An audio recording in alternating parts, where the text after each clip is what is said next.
And what I'm trying to say is it was an absolute no-brainer for me to go, yes, I will have PA spine, specialist aircraft, PA spine.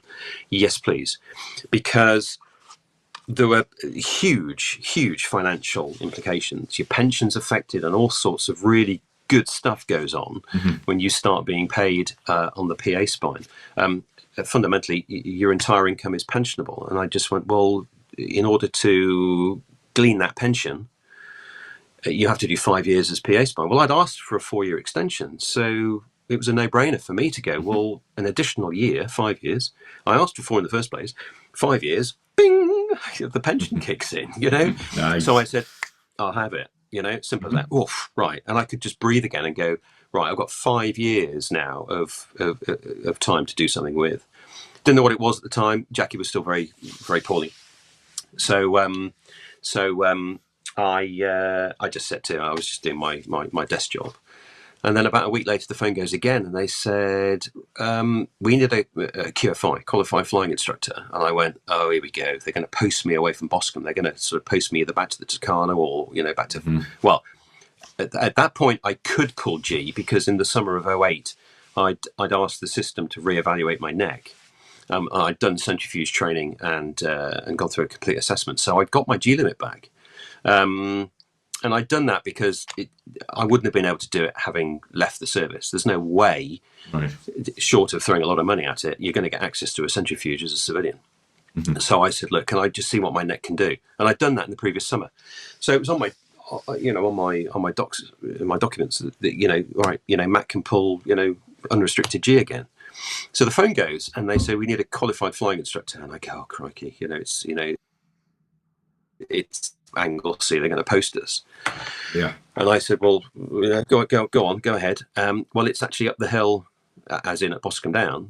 The airfield sits on top of a hill. He said, it's up the hill at Empire Test Pilot School. And I sort of went, what? And I knew of the job because the guy incumbent, lived opposite me on in his marine quarter. Right. So I knew of the job. And I'd sort of heard of it. And they said, well, look, you're a Tucano instructor, you're a Hawk instructor, you've done fast jet frontline, you've done multi-engine frontline. It doesn't get any better than that to go and do the standards, the QFI job at ETPS. I went downstairs to my boss, who was a former test pilot, helicopter test pilot, explained to him that they'd offered me the job, and he just went, bye. That was it. He said, off you go, mate. Because they needed me to start pretty quickly. Yeah. And they also knew that I was only kind of just, had this listening watch over the Nimrod down at Handling Squadron. So I was kind of disposable as far as Handling Squadron was concerned. So up I went, up to the hill, top of the hill.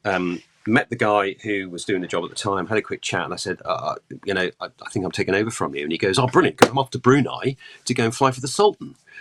And I went, that's nice. So that's why there was this urgency to get somebody in for continuity. Right. So I started pretty much straight away. And my core aircraft were Tucano, Hawk, Alpha Jet initially.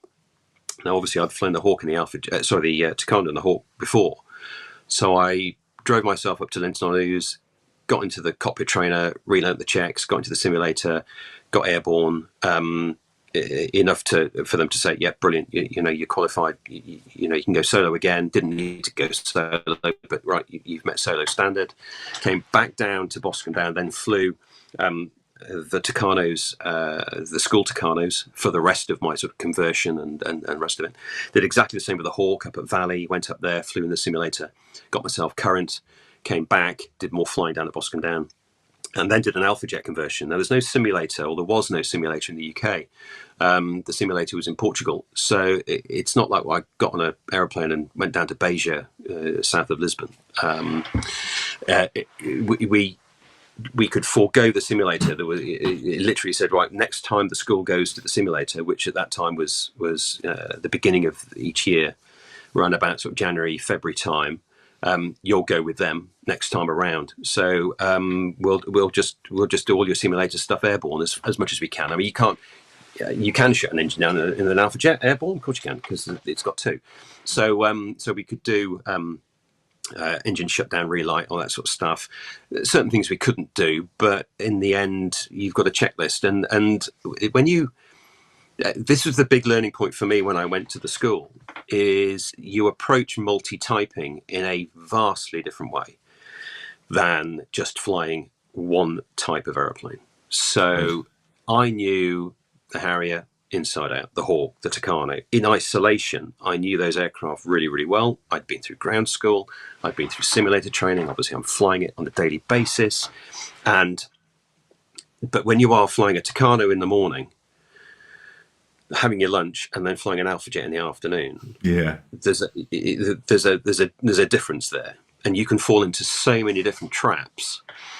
And as the QFI as well, I was being trained to be a multi-type QFI, and that doesn't mean purely instructing on those aeroplanes, but it's also watching out for these pitfalls. So it's things like, and we're all human, the gear limit speed, the undercarriage limit speed on a Tucano was 145 knots. On a Hawk, it's 200.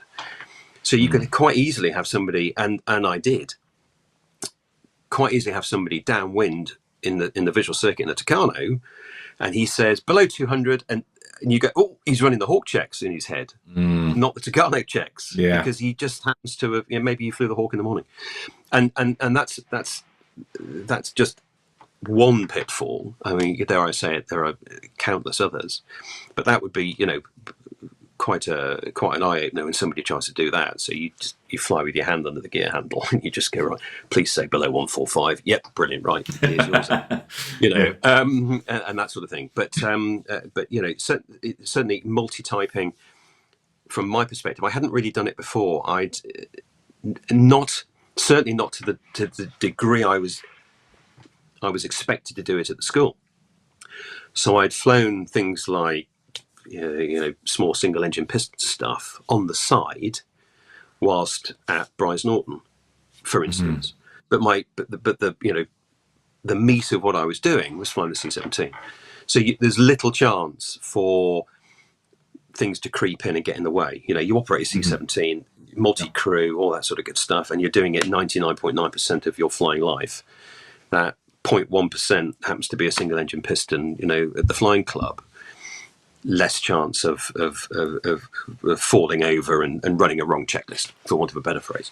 When you're flying 3, 4, as I was in the end, 5 types, and current on all those 5.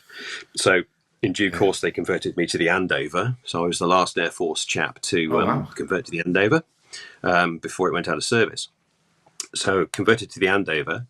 And when the Andover went out of service, we brought King Air in from RAF Cranwell, which was surplus to requirements. It was then the multi-engine trainer at Cranwell on 45 Squadron.